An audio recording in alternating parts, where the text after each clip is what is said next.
what was the thing that triggered you to decide I need to define my success? Is it that you were aware that the environment can change and shift? What was it? I don't want to even. It's very simple. It's very simple. What do you look for when you're recruiting anyone into your organization? Is it the skill? Experience. Is it the experience? Is it the character? What is the number one most important thing? Definitely character of those ones. So for me, all my personal development is not about skill, it's all about character. Building a strong character. I mean, there's always a thing in me, I feel I'm not at my best as a person, as a human being, as a father, as a husband, as a friend, as a colleague, I need more. How can I be more productive in the organization? How can I be a better friend to you? How can I be a better husband? How can I be a better son? How can I be a better human being? You get it? For me, that's the most important thing, because everything else we can build on it. Everything else. So that is how I define personal development. You get it? That's why it's personal. It is not career development. Yes. Yeah. So that's the journey that Jim Rohn set me on. And in a lot of cases, personal development brings about career advancement. Yes. And it's not about me receiving, it's about me giving. It's about who do I become, so I give. I am a better person to you. You benefit more. Can I explain how? But I find it, people should look at it the other way around. Is how can I benefit the most? Let me tell you how spot on you are with that. I get a lot of requests for people to come and sit on CTA. For me, I'm more interested. My first filter is the mindset of people. The moment the mindset of somebody is, I want to come and share of my life experience for others to get, it opens up the door. I'm willing to listen to the conversation more. When I spoke with you, none of this was about your own. You were just telling me, Richie, I have so much experiences that I'm going through that I need to share with other people, because there are many people going through that thing. You're a giver. Even sitting down here, your level of vulnerability and everything about you, even the audience can feel that you're trying to take your life, put it bare so that others can receive and not enter the potholes you entered or learn from places they've not got to. My legacy? Oh, Pius. Thank you. We're working on the legacy pillar. Yes. Right here.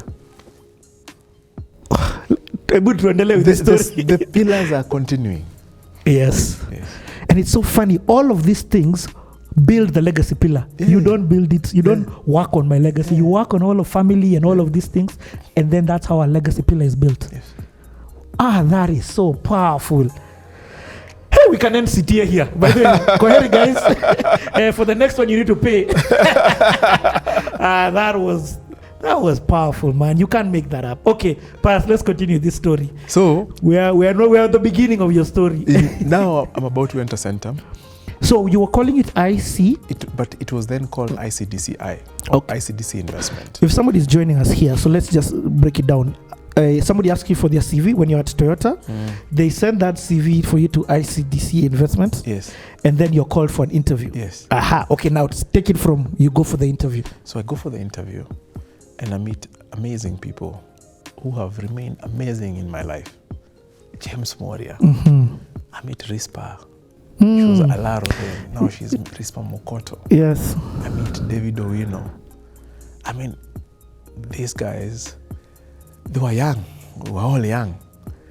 And they're seated on the other side. I'm seated on this side. What?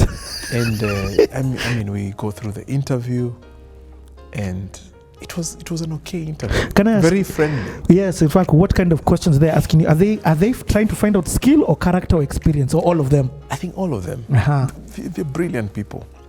So they asked me many questions. I felt it was a very friendly interview. I felt welcomed, you know. But I have an issue now because I'm doing an interview here, which, first of all, I don't know how my CV got here. And this interview is going well. And there's an issue. And there's an issue because I think I've just started enjoying my job at Toyota. There's no more fighting. I've just gotten a breakthrough in Toyota, you know. I'm having fun in the largest, one of the largest multinationals in the country, making so much money. With a paycheck 7 times more. With a paycheck 7 times more than where I was coming from. Anyway, so for me, he asked me, do you have any question? I remember saying, you know, I mean, just pick the best. And somehow inside me, I was like, I hope I'm not the best. That was my inside conversation. I hope I'm not the best. Yeah, because it was going to bring so much conflict. Yes. Anyway, I go back. I never used to drive then. So I take a mat. I get outside Toyota, opposite Nyayo Stadium. I'm disembarking and I get a call. And I'm like, hello? I'm like, hey, this is ICDCI. We would like to call you for the second interview. I'm like, guys, pick the best. I'm already in for the second interview. What will I tell my bosses? You just arrived, you know. So anyway, I said, fine, I will come for the second interview. It was, I think, on a Friday or something. I went to the office, I did my thing. Then on the day of the interview, guess what? The internal auditor from Japan was in the country. Oh. And that guy was more senior than our CEO here. Yep. And when the guy checked in any Toyota outlet, everything had to go stand still. And everybody would leave when he leaves. And he used to leave at midnight. What? Because every outlet he would spend 3 days and he would rewrite the accounts of that outlet within 3 days, manually. I have never seen a sharp accountant like that one. He would reproduce accounts of a mega organization on paper. And then he would have these adjustments you need to do. And he would measure which is the best organization by the number of adjustments. Is it half a page, 2 pages? The longer it is, the worse it is. The worse you are rated globally. So was he trying to ensure quality control within all? Absolutely. All the global branches? Toyota and Japanese are amazing, let me tell you, because those guys, when you hear, what you hear is true. I have experienced it. We used to call it the Toyota way. Hey. There's the Toyota way, you know. This is what other people do, but when you enter there is their way. Yes. Kaizen, of course, backed by Kaizen. So that day, at that time, it was about 1 p.m. that I was supposed to go for my interview. It was the time he was scheduled to look at my section. Hakuna pali unaenda? Hakuna pali naenda.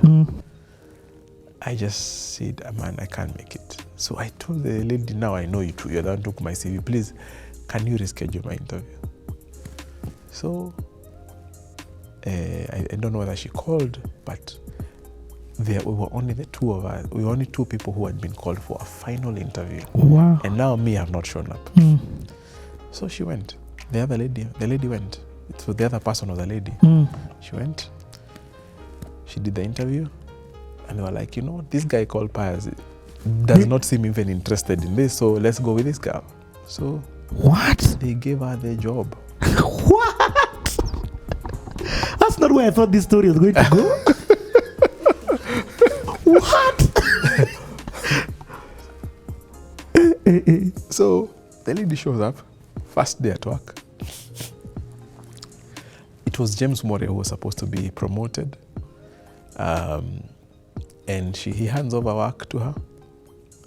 And then she works the whole morning. She goes for lunch. Never came back. No way. She resigned on SMS. You can't make this story up.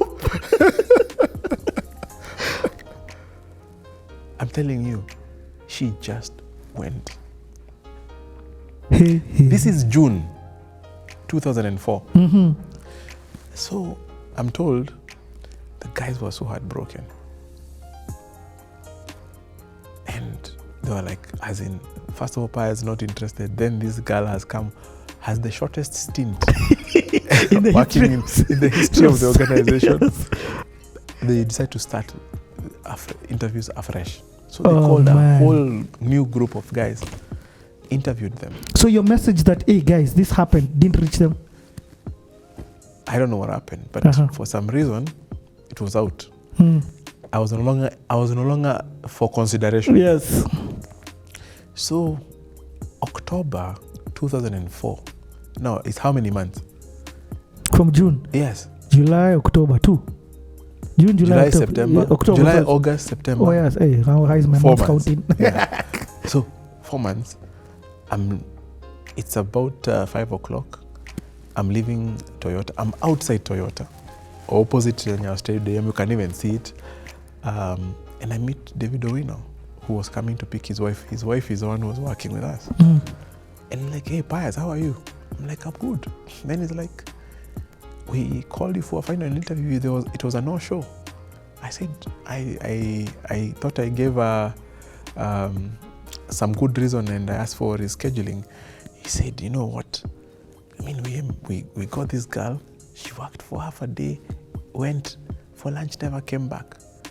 And then we were so discouraged. Then we've been interviewing other people. But until now, we've still not found anyone. What? And you're like, hey, it's like, you don't be surprised if we call you back. Sure enough, the following week they called me. They called me. And now had your heart changed? Was your heart like... Now my heart has changed. Now my heart has changed because something happened after the first interview. I started asking, so who is this ICDC investment? Who is James Moria? Who is Rispala? Who is David Owino? Wow. Then I was like, man, these are amazing guys. Amazing people. I'd love to work with these guys. I love the people, not even the organization. So I was like,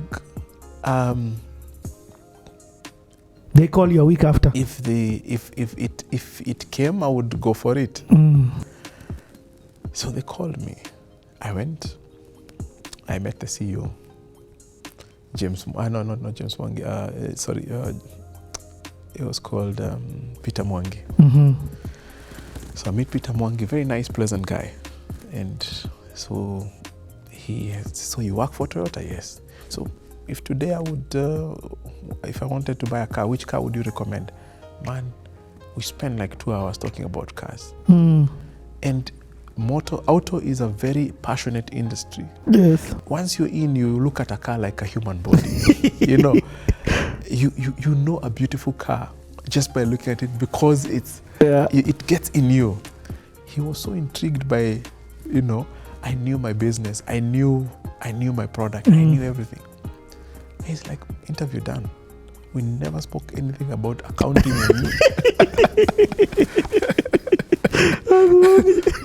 Your interview was, tell us about which car should I buy? Yeah, it was all about cars. But no, imagine how powerful that is. It's a very powerful thing. What did that speak to him?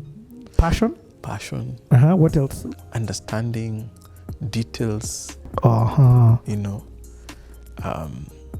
it was a very... Loyalty. It was a very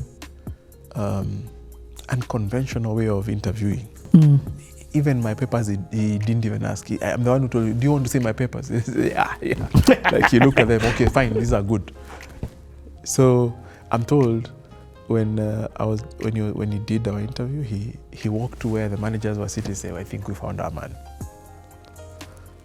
And that was my ushering into Centum, now what is called Centum. It was at that time it was still called ICDC Investment. Okay.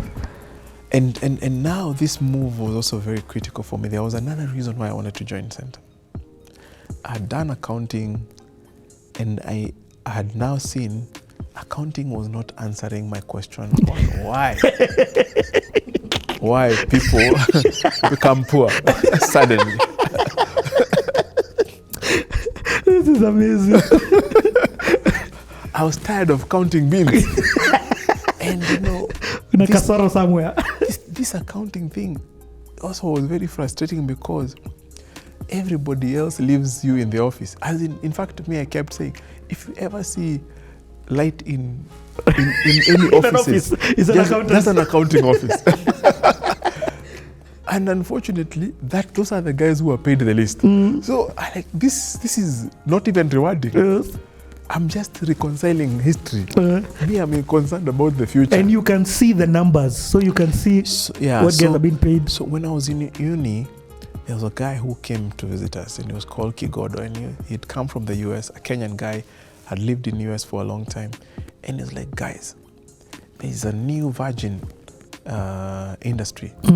It's called investment. And I urge all of you to explore this new industry. And if you want to do it, you need to pursue something called CFA.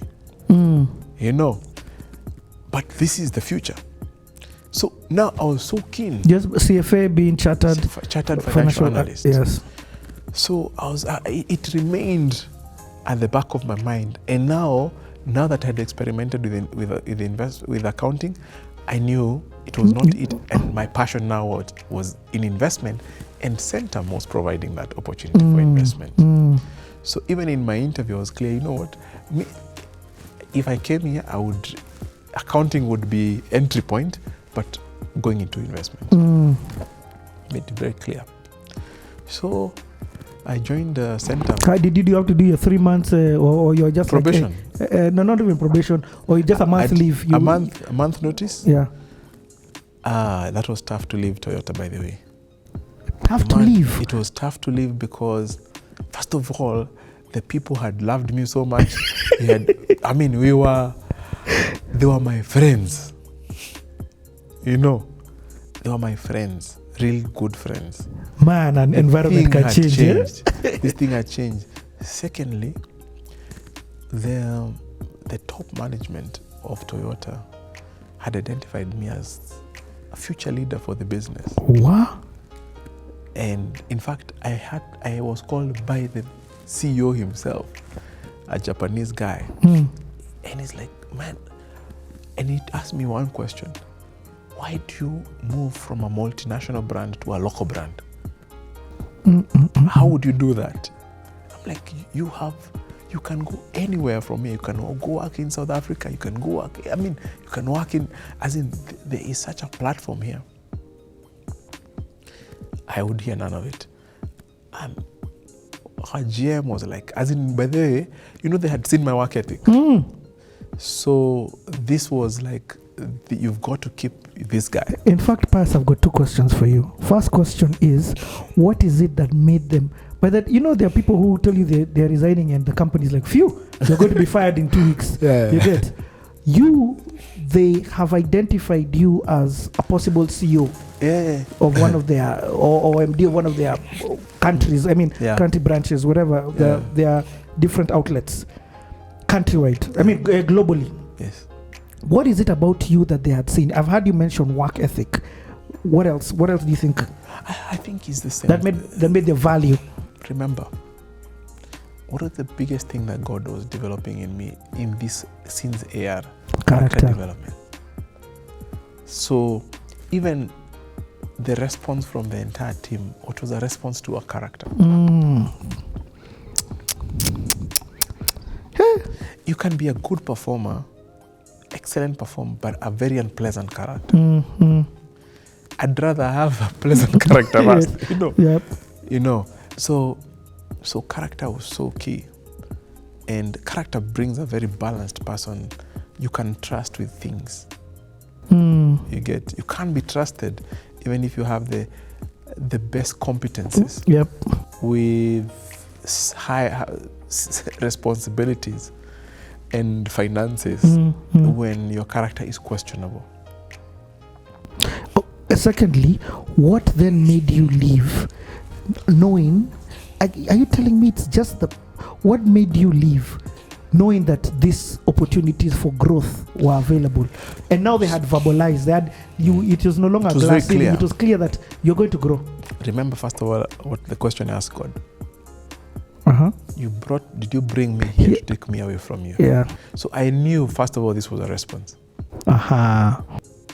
Number two, I had come to the conclusion accounting was not the way I was going to end my life. Okay, I get it.